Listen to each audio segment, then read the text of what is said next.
안녕하세요, PS입니다.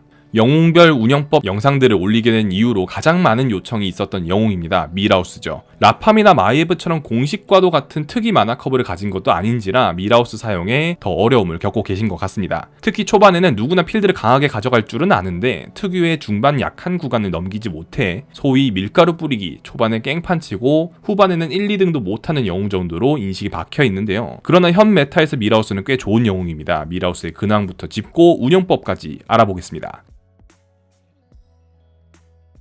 미라우스가 강력해지는 메타는 어떤 메타일까요? 종족덱의 힘이 빠질 때입니다. 예를 들어 기계, 야수덱 같은 것들이 유행할 때에는 전혀 힘을 발휘하지 못했습니다. 보통 종족덱을 운영한다 하면 해당 종족 키카드를 빠르게 확보를 해야 하는데 리롤할 기회가 상대적으로 적은 미라우스의 경우 온전한 종족덱을 완성하기 힘들기 때문입니다. 그나마 쓸만한 종족덱으로는 칼렉 기반의 용덱인데요. 6발 하나로 칼렉 하나만 찾아도 기물 구매 비용 2원이라는 장점 덕분에 1칼렉이 2칼렉 가까이 효율을 낼 수도 있기 때문이며 키카드 딱 한 장만 찾아도 덱이 확 강해질 수 있기 때문이죠. 물론 5렙 상점까지 크게 타격을 입지 않고 황카를 볼 준비를 해야 한다는 점은 여전히 어려운 과제이긴 합니다. 하지만 가장 현실적인 1등 플랜 중 하나입니다. 다시 메타 이야기로 돌아와서 현 메타는 종족덱이 대부분 죽어버린 메타입니다. 이는 악마덱 운영법을 설명드릴 때 짚어드렸던 부분이기도 하죠. 이렇게 빗송 계열이 힘을 얻는 메타에선 일단 종족 상관없이 고밸류의 하수인들 중심으로 필드를 형성할 수 있는 미라우스가 꽤 힘이 생깁니다. 다음은 순서대로 상위 50% 구간, 상위 20% 구간, 상위 1% 구간의 마나스톰 성적입니다. 평균 순위 자체는 별 차이가 안 나 보이지만 선택률은 상위 구간으로 올라갈수록 크게 뛰어오르고 있죠. 1등 비율도 50% 구간이나 20% 구간에선 11%대에 그쳤지만 상위 1% 구간으로 올라가면 1등 비율이 13%대로 크게 뛰어오릅니다. 즉 정말 최상위 구간 유저들이 아니면 미라우스를 순방용 정도로만 가치를 끌어내고 있을 뿐 100% 성능을 활용하고 있지는 못하다라고 볼 수 있겠네요. 다음은 상위 20% 구간 미라우스의 종족별 성적입니다. 앞에서도 말씀드렸듯 용덱을 풀 수만 있다면 1등 포텐셜이 기하급 수적으로 올라갈 수 있는 것을 볼 수 있고 초반 명인을 잘 풀어냈다면 현 악마덱의 밸류가 높은 편이기 때문에 나름의 이득을 보고 있는 걸 알 수 있습니다. 빗송덱의 선택률이 유난히 높은 걸 볼 수 있는데요. 빗송 계열의 메타가 자리 잡을 때 미라우스가 강하다는 이야기는 미라우스가 빗송덱을 짤 때 강하다는 이야기는 아닙니다. 결국 빗송덱도 속도를 내려면 2빗송 이상으로 풀거나 불안을 끼고 전함을 수차례 돌릴 수 있어야 하는데 빗송과 불안 그리고 이에 맞는 전함 카드를 리롤을 통해 찾는데 미라우스는 어려움을 겪습니다. 정령덱도 비슷합니다. 노미까지는 그래도 빨리 찾을 수 있는 시나리오가 있습니다만 이후 정령을 찾는데 리롤을 돌려볼 수 있는 횟수가 적다 보니 생각보다 안 풀리는 경우가 많이 발생합니다. 정리하자면 용이 살았을 때 미라우스는 충분히 경쟁력이 있는 영웅이다. 이렇게 이해를 하시면 되겠네요. 그러면 어떻게 미라우스를 운영하라는 것인가 차근차근 알아보겠습니다.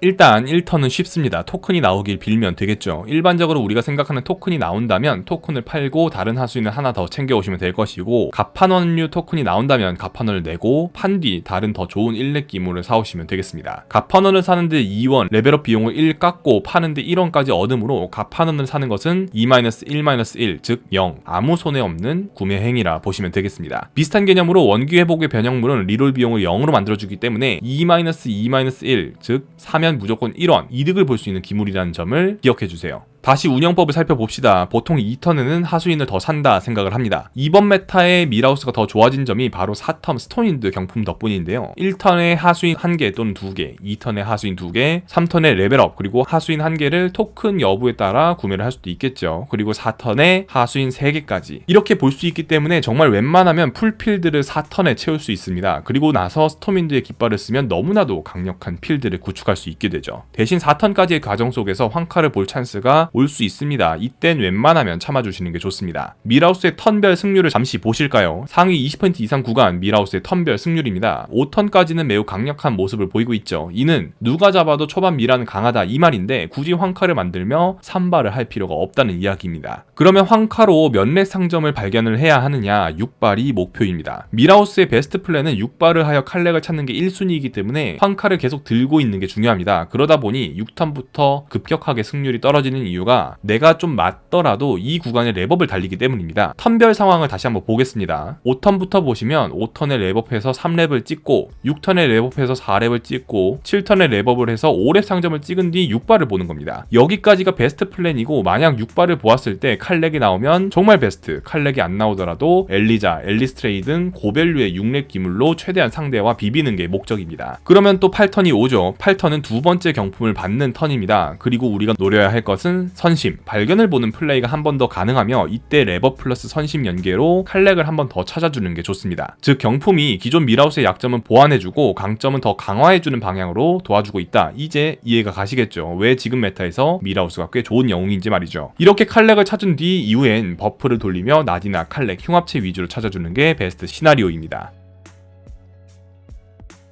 일단 토큰이 너무 안 뜰 수도 있지만 치명적이지는 않습니다. 경품이 안 뜰 수도 있지만 골드 이득을 볼 수 있는 경품이 꽤 많습니다. 주사위, 새로운 하수인, 동전 주머니 정도 고려하면서 비슷한 방향성을 가지고 5턴, 6턴 랩업을 보시면 됩니다. 그리고 초반 명인 플러스 악마 조합이 5, 7턴 구간의 약점을 보완해줄 하수인이 되어줄 겁니다. 황금 명인을 굳이 안 보더라도 당장의 필드를 더 강화해준다는 생각으로 활용을 하시다가 적당한 턴에 교체를 해주시면 됩니다. 교체를 하는 기준은 지금 당장 명인을 빼고 하수인을 바꾸었을 때 필드가 약해지는가 이것만 기억을 하시고 판단을 하시면 되겠습니다. 4렙까지 매턴 가장 강력한 필드를 어떻게 구축할 수 있는가 이를 기억하시며 플레이를 하시고 만약 다른 플레이어가 스톰윈드의 깃발을 같이 썼다든가 더 강력한 영웅이라 6, 7턴까지 체력 관리가 잘 안 되었다면 울면서 오바를 보셔야 합니다. 오바를 보시고 빗송덱을 가며 순방을 노리거나 당장에 강해질 수 있는 엄마곰 등으로 3, 4등을 노려주시면 되겠습니다. 그렇게 4렙 상점에 오래 머물게 될 텐데 이때는 순방을 노린다 생각을 하고 청지기를 노려보는 것도 베스트 플랜입니다. 정령 위주의 조합을 굳이 가지 않더라도 판단의 정령은 미라우스에겐 공짜 기물이고 변형물은 어차피 구매를 해야 하는 기물인데 이 역시 청지기와 연계가 되죠. 즉 미라우스의 메커니즘상 청지기는 이득을 크게 볼 수 있게 만들어주는 하수인이기 때문에 순방용으로 고려해볼 수 있다. 이렇게 알아두시면 좋을 것 같습니다. 점수를 올리는데 7, 8등은 영웅 특성상 피하기 쉽고 운영으로 5, 6등까지 피할 수 있다면 점수 손해는 안 볼 수 있습니다. 이게 미라우스의 또 다른 강점입니다. 마지막으로 미라우스 특성상 들창코 용병 활용이 쏠쏠합니다. 특히 전함 효과를 자주 돌려야 하는 칼렉 용덱의 기반이 마련되면 들창코를 통해 훨씬 더 많이 전함을 돌릴 수도 있으니 참고를 하시면 되겠습니다. 미라우스에게 명의는 치트키에 가까운 시너지를 발휘하게 만들어줍니다. 극초반부터 1원만으로 이 버프를 줄 수 있게 만들어주는 게 명인덱의 메커니즘이기 때문에 악마 미라 역시 고려해볼만 합니다. 용덱이 뒤를 이어 명인 악마덱이 미라우스 시너지 탑티어에 있는 이유가 여기에 있죠. 명인이 한 개 나오고 이후 잘 안 나온다면 중후반부에 자연스럽게 판매한다 기억을 하시고 만약 2개 이상 명인이 뜬다면 악마 미라 고려를 하셔도 충분합니다. 랩업 비용이 부담스러운 미라에겐 4렙 상점에 머물러 장시간 덱 파워를 올려야 하는 악마덱이 나름 고마울 수도 있겠습니다. 오늘은 미라우스의 운영법을 알아보았습니다. 확실한 승리 플랜을 알아야 기본 운영의 뼈대가 완성됩니다. 해당 승리 플랜을 기억하고 몇 번 플레이해보면 세세한 부분도 신경 쓸 수 있게 될 겁니다. 도움이 되었길 바라며 이만 마치죠. 감사합니다.